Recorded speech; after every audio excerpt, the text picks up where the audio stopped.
नमस्कार दोस्तों, स्वागत है आपके अपने YouTube चैनल मेहरा क्लासेस में। और सब लोग कैसे हैं? उम्मीद करते हैं कि सब लोग ठीक ही होंगे। और फेज़ 1 का रिज़ल्ट सभी का आ चुका है, सिर्फ स्पोर्ट ऑफिसर और लाइब्रेरियन का आना बाकी है। जिनका रिज़ल्ट आ चुका है वह सब अपनी इंटरव्यू की क्लासेस में या फिर अपनी जो प्रिपरेशन है वो कर रहे होंगे। और फेज़ 2 की बात करें तो कुछ सब्जेक्ट का रिज़ल्ट आ चुका है, कुछ सब्जेक्ट का रिज़ल्ट आना बाकी है। लेकिन आपके माइंड में एक ही क्वेश्चन चल रहा होगा कि जिनका कट ऑफ से नीचे मार्क्स है, मतलब क्योंकि अभी जो रिजल्ट आ रहा है वो 3 time candidates plus equal marks के आ रहा है, तो फाइनली कट ऑफ कितना जाएगा, क्या हमारे चांसेस रहेंगे? क्योंकि 100 मार्क्स का आपका इंटरव्यू रहेगा। तो इसी के रिगार्डिंग आज की वीडियो में हम डिस्कशन करने वाले हैं। तो दोस्तों चलते हैं हम आगे की ओर। और आगे बढ़ने से पहले आप सभी से रिक्वेस्ट जरूर करना चाहेंगे, यदि आप हमारे चैनल पर नए हो तो चैनल को जरूर सब्सक्राइब कर लेना। तो दोस्तों हम चलते हैं आगे की ओर। तो जहाँ पर हम आपको लेकर आए हैं एमपी असिस्टेंट प्रोफेसर एग्जाम 2024। हम इसको कह सकते हैं 2022 में इसका नोटिफिकेशन आया था। तो फिलहाल में यदि हम देखें दोस्तों, तो आपकी जानकारी के लिए हम आपको बता देते हैं कि जो हम पेपर दिए हैं वो 800 नंबर का आपका पेपर है, पेपर 1 और पेपर 2 के मिलाकर। और इसके बाद आपका 100 नंबर का आपका इंटरव्यू रहेगा, ठीक है ना। ऑलरेडी आप सभी जानते हैं। तो फाइनली कट ऑफ कितना जाएगा और पीएससी इसको किस तरीके से रेडी करेगी, इस पर हमने कुछ एनालिसिस किया है जिसको हम आपको शेयर कर रहे हैं। तो बिल्कुल आपके माइंड में ये क्वेश्चन भी चल रहा होगा कि आखिर में सिलेक्शन कैसे होगा, क्योंकि अभी जो रिजल्ट आ रहे हैं, जैसे कि हम फॉर एग्जांपल लेते हैं कि किसी भी सब्जेक्ट में मात्र मतलब 20 सीट है। कितनी सीट है? 20 सीट है, ठीक है। और इनका रिजल्ट आ जाता है तो इसमें कितने कैंडिडेट हो जाएंगे? 3 गुना कैंडिडेट तो हो जाएंगे 60। ओके। इसके बाद इसमें इक्वल मार्क्स भी प्लस कर देते हैं। सपोज दैट करो कि 5 कैंडिडेट 10 कैंडिडेट मान लेते हैं, तो अपन इसमें सिर्फ मात्र 10 कैंडिडेट मान लेते हैं कि इक्वल मार्क्स, तो कितने हो जाएंगे यहाँ पर? 70 कैंडिडेट, ठीक है ना। तो 70 कैंडिडेट अब फिलहाल के लिए थोड़ी देर के लिए हम ये समझे कि इंटरव्यू नहीं हो रहा है, ठीक है ना। इंटरव्यू जो है वो नहीं हो रहे हैं। तो यहाँ पर सिर्फ कितने कैंडिडेट को बुलाएंगे? मात्र 20 कैंडिडेट को, ठीक है ना। 20 कैंडिडेट को बुलाएंगे तो 20 कैंडिडेट का जो कट ऑफ जाएगा, है ना, 20 कैंडिडेट का यदि कट ऑफ जाता है, हम 800 नंबर की बात कर रहे हैं अभी, है ना। 20 कैंडिडेट का जो कट ऑफ जाएगा वो कितना जाएगा? सपोज दैट करो हम मान लेते हैं कि 135, ठीक है ना। दोनों क्वेश्चन पेपर को मिलाकर, ये क्वेश्चन बता रहा हूं मैं, 135 क्वेश्चन हो रहे हैं सही, तो इसका कट ऑफ इतना जा रहा है, ठीक है ना। किसी भी कैटेगरी का समझ लीजिए, हम सिर्फ एग्जांपल ले रहे हैं अभी, ठीक है। तो 135 हम कट ऑफ मान लेते हैं दोनों क्वेश्चन पेपर को मिलाकर, है ना। तो 135 क्वेश्चन पर कट ऑफ चला गया। लेकिन ये कितने पर है? सिर्फ मात्र 20 जो सीट है जितनी ही उन्होंने की है, इंटरव्यू हटाकर, ठीक है। तो यहाँ पर सिलेक्शन हो जाता है। लेकिन इंटरव्यू एड है, मतलब इंटरव्यू होगा ही होगा, निश्चित है। तो इसका कट ऑफ कितना गया होगा? इसके नीचे गया होगा। अब नीचे कितना गया होगा? 3 गुना कैंडिडेट है। तो सपोज दैट करो कि इसका जो कट ऑफ चला गया है वो 120 के आसपास चला गया, ठीक है ना। 120 चला गया, 125 चला गया। मैं सिर्फ एग्जांपल ले रहा हूं दोस्तों। आप कहेंगे कि इतना नीचे नहीं जाएगा या इतना ऊपर नहीं जाएगा, ये एक एक्सपेक्टेड है, ठीक है ना। सिर्फ हम एग्जाम्पल के तौर पर हम समझ रहे हैं कि आखिर में क्या से क्या हो सकता है, ठीक है ना। तो मैं मान रहा हूं कि यदि इंटरव्यू में इनको बुलाया है तो 3 गुना कैंडिडेट को प्लस कर रहे हैं, तो 120 कट ऑफ चला गया। यदि इंटरव्यू नहीं होता है तो 135 और इंटरव्यू होता है तो 120 पे, ठीक है ना। 120 क्वेश्चन जिनके सही है दोनों पेपर में, तो उनका सिलेक्शन होगा।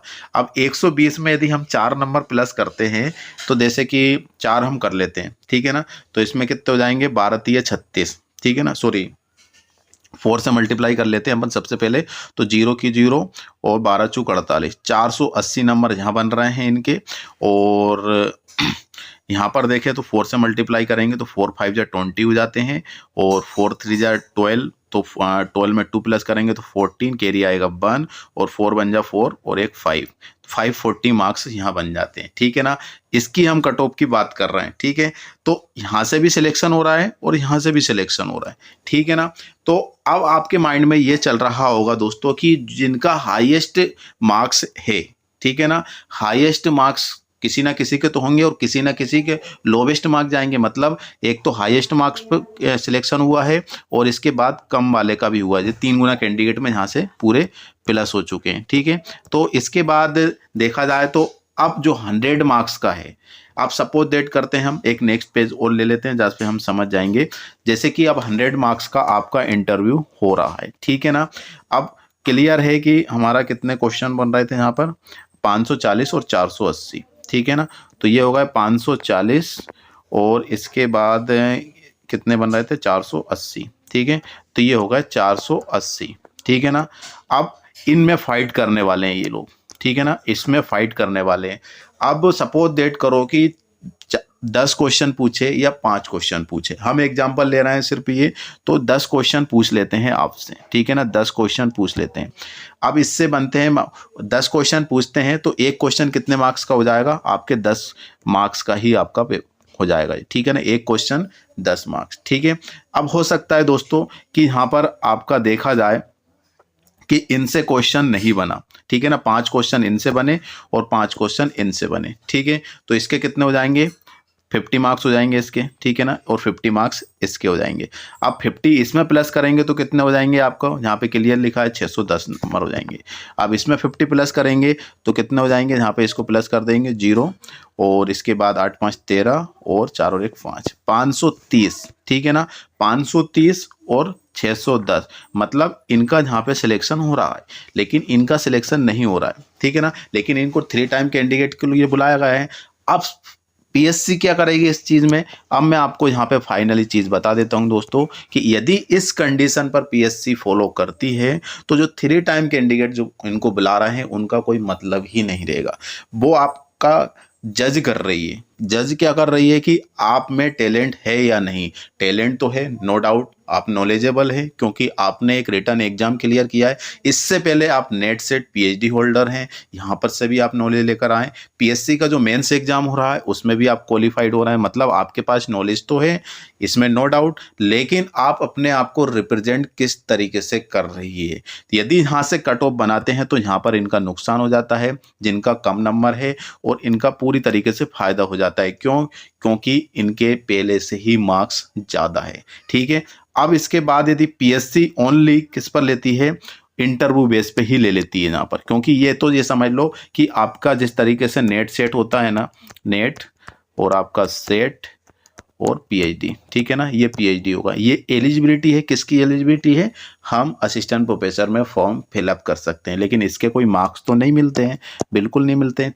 तीनों हैं आपके पास तो भी नहीं मिलेंगे, तीनों में से कोई एक है तो भी आपको कोई एक्स्ट्रा मार्क्स नहीं मिलेंगे, आपको रिटर्न एग्जाम क्लियर करना होगा। उसी तरीके से 800 जो का नंबर का पेपर था, ये सिर्फ ये समझ लीजिए कि आपका जो एलिजिबिलिटी है, ठीक है ना, एलिजिबिलिटी है, आप यहाँ से सिर्फ क्वालिफाई होके जा रहे हैं और 3 गुना कैंडिडेट प्लस इक्वल मार्क्स को उन्होंने क्या कर लिया, कंसीडर कर लिया इंटरव्यू के लिए। अब 100 नंबर में से क्या करेंगे कि आपका सिलेक्शन कर देंगे।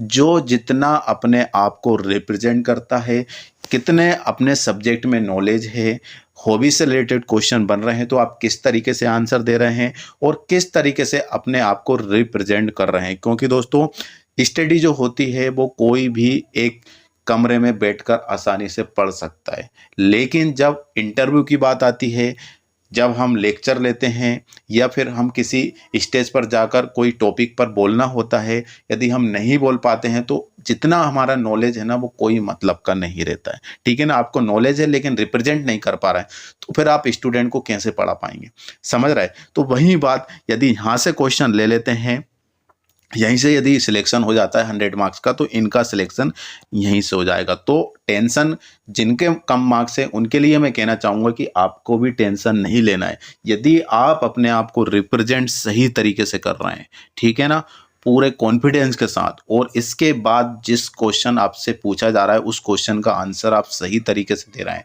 और कोई भी क्वेश्चन स्किप नहीं कर रहे हैं, तो बिल्कुल आपके चांसेस बन सकते हैं, भले ही आपके नंबर कम हो रहे हो, ठीक है ना।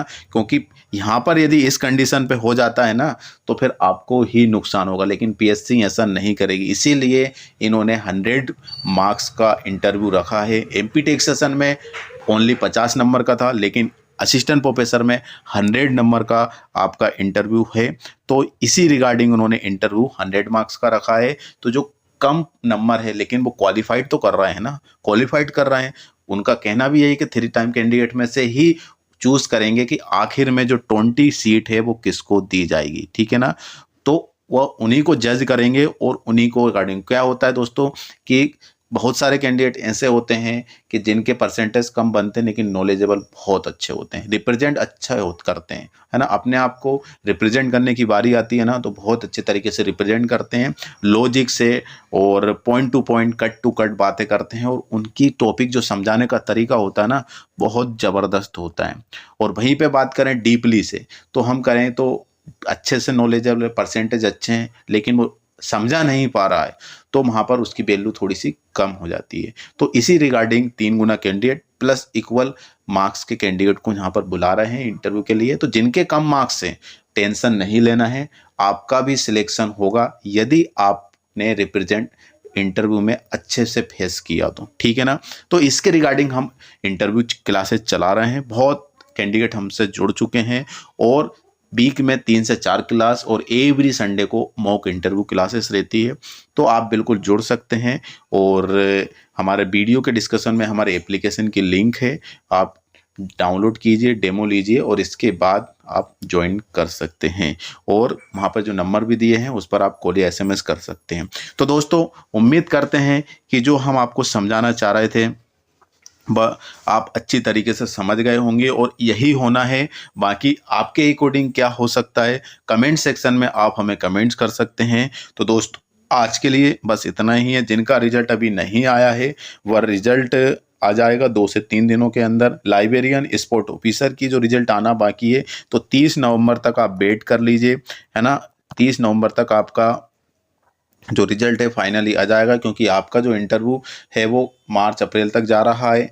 अभी फर्स्ट फेज का जो इंटरव्यू है दिसंबर जनवरी तक हो सकता है, जनवरी तक भी जाएगा क्योंकि डेट उन्होंने एक्स्ट्रा जनवरी ही दे रखी है। तो आप सभी को इंतज़ार करना होगा। और सभी से मैं ये कहना चाहूँगा कि जिनका कम नंबर है प्लीज़ टेंशन नहीं लेना है, बी पॉजिटिव रहना है और नेगेटिव बिल्कुल नहीं सोचना है। जो भी होगा अच्छा होगा और बस तैयारी ज़ोरों तोरों से करना है क्योंकि आपका finally he return exam clear हो चुका है। और जिसका पहले से ही अच्छे मार्क्स है तो उनको भी टेंशन नहीं लेना है, लेकिन रिप्रेजेंट अच्छे तरीके से करना है। इंटरव्यू में ऐसे ही क्वेश्चन नहीं आएंगे, वह आपको जज करने के लिए बैठे हैं। आपसे वही क्वेश्चन करेंगे जो आपसे बनता है, ठीक है ना। आपसे वही क्वेश्चन करेंगे जो आपसे बनता है, लेकिन आप बताते किस तरीके से, है ना। क्योंकि आपने पढ़ा है तो वही क्वेश्चन करेंगे, सिलेबस से रिलेटेड जनरली क्वेश्चन कर लेंगे, लेकिन आप बताते किस तरीके से वो चीज़ देखते हैं और उसी के रिगार्डिंग आपको लिए इंटरव्यू रखा है। क्योंकि 2017-18 में तो इंटरव्यू था ही नहीं, अब इंटरव्यू आपके हो रहे हैं। तो उम्मीद करते हैं दोस्तों कि आपको ये वीडियो अच्छी तरीके से समझ में आ गई होगी। और चैनल पर नए हो तो चैनल को जरूर सब्सक्राइब कर लेना। और जो भी आपके अकॉर्डिंग क्या हो सकता है कमेंट सेक्शन में आप हमें कमेंट कर सकते हैं। तो आज के लिए दोस्तों बस इतना ही है, फिर से मिलेंगे नए वीडियो और नए टॉपिक के साथ। जब तक के लिए जय हिंद, जय भारत।